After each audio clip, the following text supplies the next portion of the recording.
बोलो भारत माता की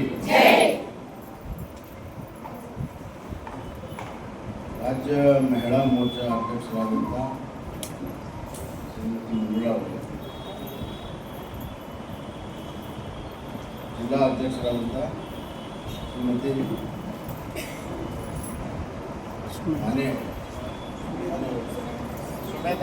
ಸುಮೇಧಾ ಮಾನೆ,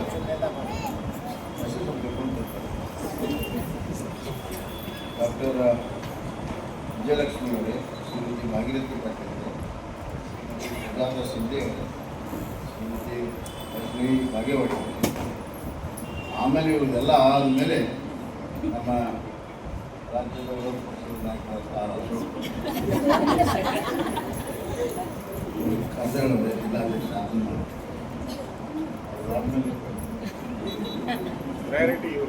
ಮುಂದೆ ಈಗ ನಡೆಯದಮ್ಮ. ಆತ್ಮೀಯ ಬಂಧುಗಳೇ, ಶಿವಪೂಜಾ ಕನ್ನಡಿಗರಿಗೆ ನಾವು ಸಭೆ ಶ್ರೀಮಂತರ ನೀವೆಲ್ಲ ಸಂಘಟನೆ ಹೆಂಗೆ ಮಾಡಬೇಕು, ಚುನಾವಣೆ ಹೆಂಗೆ ಗೆಲ್ಲಿಸ್ಬೇಕು ಅಂತ ನೀವು ಸಂಘಟನೆ ನಮ್ಮ ಶಾಂತನಗೌಡರು ಸಾಹೇಬ್ ಕರ್ಕೊಂಡು ಈಗೇನು ಹೇಳ್ಕೊಡೋ ಅವಶ್ಯಕತೆ ಇಲ್ಲ. ಚುನಾವಣೆಯನ್ನು ಗೆಲ್ಲಿಸೋ ಸಲುವಾಗಿ ತಾವು ಮನಸ್ಸು ಮಾಡಿದರೆ ಖಂಡಿತ ಗೆಲ್ಲಿಸ್ತೀವಿ.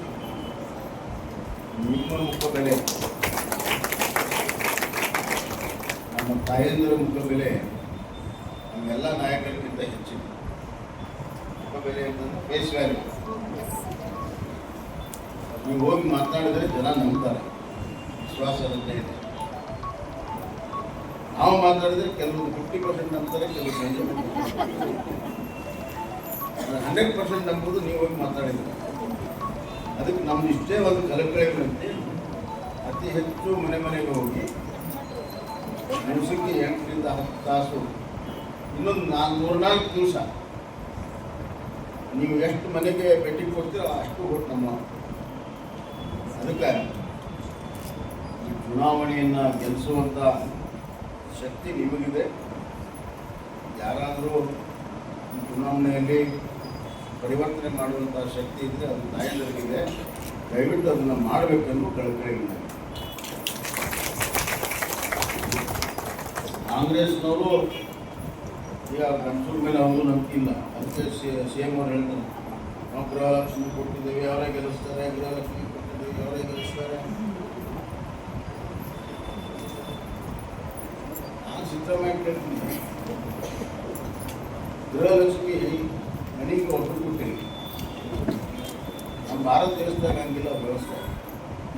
ಒಂದು ಮನೆಯಾಗ ಕನಿಷ್ಠ 3ರಿಂದ 5 ಗೃಹಲಕ್ಷ್ಮಿಗಳಿರ್ತಾರೆ. ಹೌದಮ್ಮ? ಈಗ ಕೊಟ್ಟಿದ್ದು ಒಬ್ಬರಿಗೆ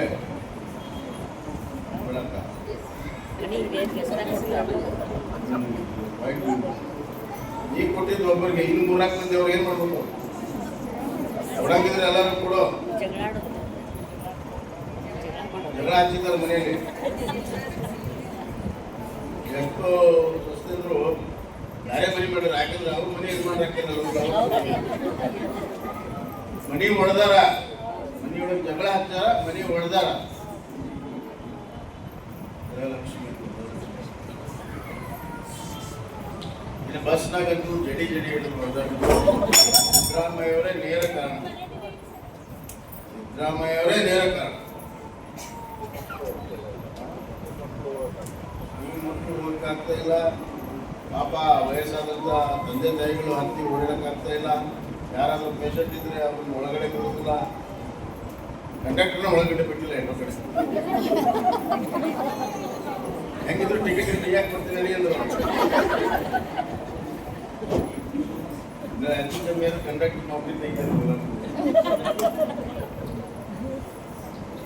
ಈಗ ಅಶೋಕಣ್ಣವ್ರು ಹೇಳಿದ್ರು 33% ನಿಮಗೆ ನೆಕ್ಸ್ಟ್. ಇದನ್ನ ದಿಟ್ಟ ಶ್ರಮ ತೆಗೆದುಕೊಂಡು ಮಾಡಿರೋದು ನಮ್ಮ ಪ್ರಧಾನಮಂತ್ರಿ ನರೇಂದ್ರ ಮೋದಿ. ಮಹಿಳೆಯರಿಗೆ ಮೀಸಲಾತಿ ಕೊಡಬೇಕು ಅಂತ ಹೇಳಿದ 40 ವರ್ಷದ ಕಟ್ಟಿದ್ರು. ಹಂಗೆ ಹೇಳ್ಕೊಂತಾನೆ ಬಂದಿದ್ರು, ಚರ್ಚೆ ಮಾಡಿದ್ರು. ಸೋನಿಯಾ ಗಾಂಧಿ ಪಾರ್ಲಿಮೆಂಟಲ್ಲಿ ಒಂದು ಜೊತೆ ಮಾತಾಡಿದ್ರು. ಅವ್ರದ್ದು ಅವ್ರದೇ ಅಧಿಕಾರ, ಮಾಡೋಕ್ಕಾಗಲಿಲ್ಲ. ಆದರೆ ಒಬ್ಬ ಮನುಷ್ಯ ಏನಾದರೂ ಬದ್ಧತೆಯಿಂದ ಏನಾದರೂ ಕೆಲಸ ಹಿಡ್ಕೊಂಡ್ರೆ ಅದನ್ನು ಪೂರ್ಣ ಮುಗಿಸುವವರೆಗೂ ಮಾಡುವಂಥ ಛಲ ಇರುವಂಥ ಯಾರಾದರೂ ನಾಯಕರು ಇದ್ದರೆ ಅದು ನರೇಂದ್ರ. ಮಹಿಳೆಯರಿಗೆ ಅನ್ಯಾಯ ಆಗ್ತಾ ಇದೆ, ಅದು ತಡೆಗಟ್ಟಬೇಕು ಅಂತೇಳಿ ಟ್ರಿಪಲ್ ತಲಾಖನ್ನು ತೆಗೆದಿರುವಂಥದ್ದು ಯಾರು? ಅದೇ ಸಮುದಾಯರಿಗೆ ಮಹಿಳೆಯರಿಗೆ ಅನ್ಯಾಯ ಕೊಟ್ಟು, ತಾಯಂದರಿಗೆ ಅನ್ಯಾಯ ಕೊಟ್ಟು ಅವರಿಗೆ ಸಾಮಾಜಿಕವಾಗಿ ಆರ್ಥಿಕವಾಗಿ ಸುರಕ್ಷತೆ ಇರಬೇಕು, ಕುಟುಂಬದಲ್ಲಿ ಗೌರವ ಇರಬೇಕು, ಸಮಾಜದಲ್ಲಿ ಗೌರವ ಇರಬೇಕು. ಅದಕ್ಕೆ ಟ್ರಿಪಲ್ ತಲಾಖ್ ಅಂತ ಮಹಿಳೆಯರ ಜೀವನಕ್ಕಾಗಿ ಸಂಜೀವನಿ ಅಂತ ಕಾರ್ಯಕ್ರಮವನ್ನು ಮಾಡಿದ್ದಾರೆ. ಬೇಟಿ ಪಡಾವೋ ಬೇಟಿ ಬಚಾವೋ ಅದು ಮೊದಲಿಂದ ಇದೆ ಅವ್ರದ್ದೇ, ಆದರೆ ಸಂಜೀವನಿ ಅಂತ ಕಾರ್ಯಕ್ರಮ ಮಾಡಿದ್ದಾರೆ. ನಾನು ಮುಖ್ಯಮಂತ್ರಿ ಇದ್ದಾಗ ಸಂಜೀವನಿ ಸಂಪೂರ್ಣ ಜಾರಿ ಮಾಡಿದ್ವಿ ಮತ್ತು ಸ್ತ್ರೀ ಸಾಮರ್ಥ್ಯ ಅಂತ ಯೋಜನೆಯನ್ನು ನಾನು ಮುಖ್ಯಮಂತ್ರಿ ಮಾಡಿದ್ವಿ. ಬಾರಮ್ಮ ಬಾ, ನೀನೊಬ್ಬ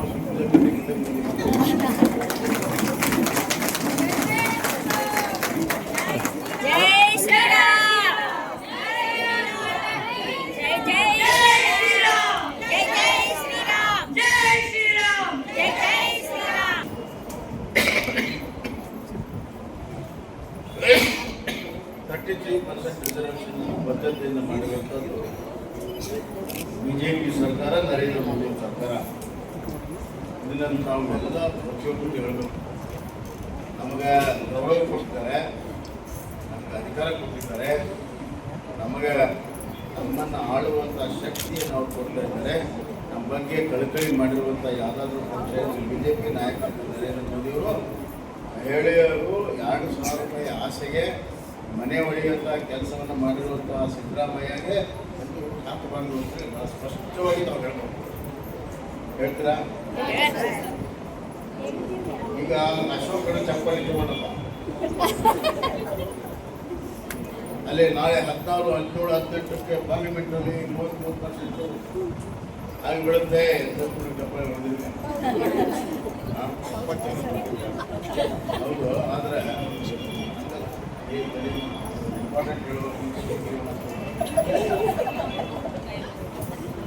ಆದ್ರೆ ಇಲ್ಲಿ ನಾವು ಇಲ್ಲಿಬ್ರು ಕೂರ್ತೇವೆ, ರಾಜೋಳ ಸಾಹೇಬ್ರು ನಾನು, ನೀವು ಇಲ್ಲೇ ಕೂತ್ ಹೇಳೋಂಗ ಬೆಂಗಳೂರಾಗ ನಾವಲ್ಲಿ ಹೋಗಿ ಕೈ ಎತ್ತಬೇಕು ಅಂದಾಗ ಆಗುತ್ತದೆ.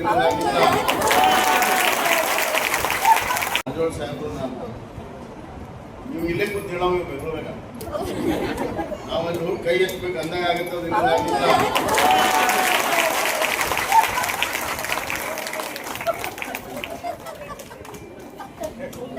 ನಮಗೆ ಚಪ್ಪಾಳೆ ಹೊಡಿಬೇಕು ಬೇಡ ನೀವು. ಭಾರತ ಮಾತಾಕಿ ನೆಚ್ಚಿನ ಪ್ರಧಾನಮಂತ್ರಿ ನರೇಂದ್ರ ಮೋದಿ ಅವರಿಗೆ ಮತ್ತೆ ಅವನು ಸುಮ್ಮನೆ ಬಿಟ್ಟಿಲ್ಲ, ನಿಮ್ಗೆಲ್ಲ ಕನಸು ಕಾಣ್ರಿ ಅಂದ.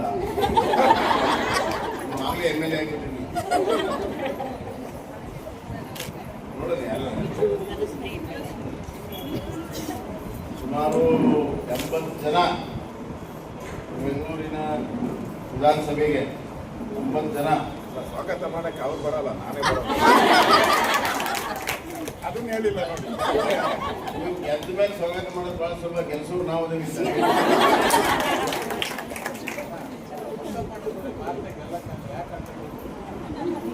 ಆಮೇಲೆ ಇಲ್ಲಿ ಒಂದು ತಿಳ್ಕೊಳ್ರಿ, ಕಾಂಗ್ರೆಸ್ ಸರ್ಕಾರದಲ್ಲಿ ಮಹಿಳೆಯರು ಸುರಕ್ಷಿತವಾಗಿದ್ದಾರೆ. ಬೆಳಗ್ಗೆ ಟಿವಿ ಹಚ್ಚಿದ್ರೆ ಮಹಿಳೆಯರ ಮೇಲೆ ದೌರ್ಜನ್ಯ, ಅನ್ಯಾಯ, ಅನೀತಿ, ರೇಪ್, ದೌರ್ಜನ್ಯ, 1, 2 ಮರ್ಡರು, ಅಮಾನುಷವಾಗಿರುವಂಥ ಕೊಲೆಗಳು. ಯಾರು ಹೇಳೋರಿಲ್ಲ, ಕೇಳೋರಿಲ್ಲ. ಈ ರಾಜ್ಯದಲ್ಲಿ ಕಾನೂನು ಸುವ್ಯವಸ್ಥೆ ಸಂಪೂರ್ಣವಾಗಿ ಕುಸಿದು ಬಿದ್ದಿದೆ. ಅದು ಮಹಿಳೆಯರ ವಿಷಯದಲ್ಲಿ ಕಾನೂನಿನ ಸುವ್ಯವಸ್ಥೆನೇ ಇಲ್ಲ, ಸರ್ಕಾರವೇ ಇಲ್ಲ, ಗೃಹ ಇಲಾಖೆನೂ ಇಲ್ಲ, ಪೊಲೀಸರು ಇಲ್ಲ. ಪೊಲೀಸರು ಗೊತ್ತಿದ್ದು ಕೂಡ ಎಲ್ಲ ನಡೀತದೆ. ನ್ಯಾಯ ಹಿರೇಮಠ್ ಅವರ ಕೊಲೆ ಪ್ರಕರಣ ಇನ್ನ ಮಾಸಿನ ಆಗಲೇ ನಿನ್ನೆ ಒಂದು ಲವ್ಜಿ ಆದ. ಪ್ರತಿ ಊರಲ್ಲಿ ನಡೀತಾ ಇದೆ ಇದು. ಯಾವ ರಾಜ್ಯದಲ್ಲಿ ಮಹಿಳೆಯರು ಸುರಕ್ಷಿತವಿಲ್ಲ ಅದು ಒಂದು ರಾಜ್ಯ, ಒಂದು ವ್ಯವಸ್ಥೆ ಅಂತ ಕರೆಯಕ್ಕೆ ಸಾಧ್ಯ ಇಲ್ಲ. ಯಾವ ರಾಜ್ಯದಲ್ಲಿ ರಾಜ್ಯದ ಮುಖ್ಯಸ್ಥರು ಪ್ರಜಾಪ್ರಭುತ್ವದಲ್ಲಿ ಮಹಿಳೆಯರನ್ನ ಸುರಕ್ಷಿತವಾಗಿ ಇಡಕ್ಕೆ ಸಾಧ್ಯ ಇಲ್ಲ, ಅವರು ಈ ರಾಜ್ಯವನ್ನ ಆಳುವಂತ ಯೋಗ್ಯತೆಯಲ್ಲ ಅಯೋಗ್ಯರು.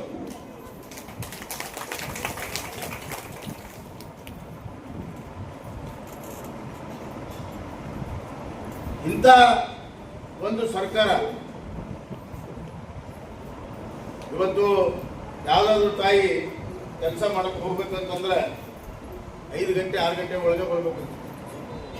ಸ್ವಲ್ಪ ಲೇಟಾಗಿ ಬಂದ್ರೆ ಸುರಕ್ಷತೆ ಇಲ್ಲ, ತಂದೆ ತಾಯಿಗಳಿಗೆ ಚಿಂತೆ.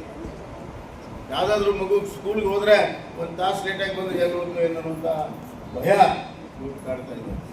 ಮಹಿಳೆಯರು ಸಿದ್ದರಾಮಯ್ಯ ಸರ್ಕಾರದ ಅಡಿಯಲ್ಲಿ ಭಯದಿಂದ ಬದುಕ್ತಾ ಇದ್ದಾರೆ. ಎಲ್ಲ ತಾಯಂದಿರು ಭಯಮುಕ್ತವಾಗಿ ತಮ್ಮ ಬದುಕನ್ನ ನಡೆಸಬೇಕಾದ್ರೆ ಈ ಸರ್ಕಾರವನ್ನ ಆದಷ್ಟು ಕಿತ್ತು ಮುಗಿಬೇಕು, ಆದಷ್ಟು ಬೇಗನೆ ಕಿತ್ತು ಮುಗಿಬೇಕು. ಆವಾಗ ಮಾತ್ರ ಮಹಿಳೆಯರಿಗೆ ಸುರಕ್ಷತೆ. ಮಹಿಳೆ ಹೆಂಗೆ ರಾಜ ಇರ್ತಾನೆ ಹಂಗೆಲ್ಲ ಆಡಳಿತ ವರ್ಗ ಇರ್ತದೆ. ಮೊದಲನೇ ಪ್ರಕರಣದಲ್ಲಿ ಬಿಗಿ ಮಾಡಿದ್ರೆ ಮುಂದಿನ ಪ್ರಕರಣಗಳಾಗಲ್ಲ. ದಿನನಿತ್ಯ ಪ್ರಕರಣ ನಡೀತಾವೆ. ಅದಕ್ಕೊಂದು ಸಬೂಬು ಹೇಳ್ಕೊಂಡು ಓಡಾಡ್ತಾರೆ. ತನಿಖೆ ಮಾಡ್ತೀವಿ, ಅದನ್ನ ಈ ಸರ್ಕಾರಕ್ಕೆ ತೆಗಿಬೇಕು ಅಂತಂದ್ರೆ ಆ ಸೌಭಾಗ್ಯ ಯಾರಿಗೆ ಸಿಕ್ಕಿದೆ ಅಂತಂದ್ರೆ ಬಾಗಲಕೋಟೆ ಜನರಿಗೆ ಸಿಕ್ಕಿದೆ. ಬಾಗಲಕೋಟೆ ಜನ ನೀವು ನಮ್ಮ ಸ್ವಾಮಿಗಳಾದಂಥ ಹಿರಣ್ಣ ಚರಂತಿ ಮಠವ್ರನ್ನ ಅತಿ ಹೆಚ್ಚು ಮತಗಳಿಂದ ಆರಿಸಿಕೊಂಡು ಬಂದ್ರೆ ಸಿದ್ದರಾಮಯ್ಯ ಸರ್ಕಾರದ ಕೌಂಟೌನ್ ಪ್ರಾರಂಭ. ಮತ್ತೆ ನಾನು ಕೂಡ ಮೊನ್ನೆ ಬಂದು ಎಲ್ಲ ಕಡೆ ಹೋಗಿದ್ದೆ, ಗ್ರಾಮೀಣ ಪ್ರದೇಶದಲ್ಲಿ ಹೋಗಿದ್ದೆ. ನನಗನ್ನಿಸ್ತಾ ಇದೆ ಬಾಗಲಕೋಟೆಯಲ್ಲಿ ಈ ಬಾರಿ ಮತ್ತೊಮ್ಮೆ ಬಿಜೆಪಿಯ ಕಮಲ ಅರಳುತ್ತದೆ. ಸಿದ್ದರಾಮಯ್ಯ ಸರ್ಕಾರದ ಕೌಂಟೌನ್ ಪ್ರಾರಂಭ ಆಗ್ತದೆ. ನನಗೆ ವಿಶ್ವಾಸ ಇದೆ. ನನ್ನದ್ರ ಬೊಮ್ಮೆ ವಿಶ್ವಾಸ ಇದೆ. ನಾವೇ ಕೆಲಸ ಮಾಡ್ಬೋದು, ಕುಂದಿರ್ಬೇಡ. ಮಾತ್ರ ಮಾತಾಡೋದು ಕಷ್ಟ. ನೀವು ಹೇಳಿದ್ರಿ ಎಲ್ಲ ಬರಬೇಡ ಅದಕ್ಕೆ ಹಂಗೆಲ್ಲ ಬೇಡ. ಇನ್ನ 4 ದಿವಸ ಹಗಲು ರಾತ್ರಿ ಓಡಾಡ್ಬೇಕು. ಒಂದು ಸ್ವಲ್ಪ ಟಿವಿ ಸೀರಿಯಲ್ ನೋಡೋದು ಬಿಡ್ರಿ, ಏನು ಅನುಕೂಲ. ಅವೇನು ಸುಡುಗಾಡ ಅದೇ ಆಗಿರ್ತಿತ್ತಲ್ಲ ಟಿವಿ ಸೀರಿಯಲ್, ಅದು ಹಿಂದಿನ ತೋರಿಸಿರ್ತಾರ. ಹೀಗಾಗಿ ನಿಮಗೇನು ಅದೇನು ಗೊತ್ತಾಗ್ಬಿಡುತ್ತೆ ನಾವೇನು ಮಾಡಿ ನೀವೇನು ಹೊಸಗಿರ್ಲಿ ನಿಂತಿರ್ತೀರಿ. ಟಿವಿ ಸೀರಿಯಲ್ ನೋಡೋಕೆ ಹೋಗ್ಬೇಡಿ. 4 ದಿವಸ ಬೆಳಗ್ಗೆ ಲಘು ಎದ್ದು ಪೂಜೆ ಮಾಡಿ ನಿಮ್ಮ ಮನೆಯಲ್ಲೇ ನೀವೇ ಟಿಫಿನ್ ತಿಂದು ನೀವೇ ಮಾಡಿ ನೀವೇ ತಿಂದು ದಯವಿಟ್ಟು ಮನೆಗೆ ಹೋಗಿ ಎಲ್ಲರ ಮನಸ್ಸನ್ನು ಗೆಲ್ರಿ, ಬಿಜೆಪಿಯನ್ನು ಗೆಲ್ಲಿಸಿ.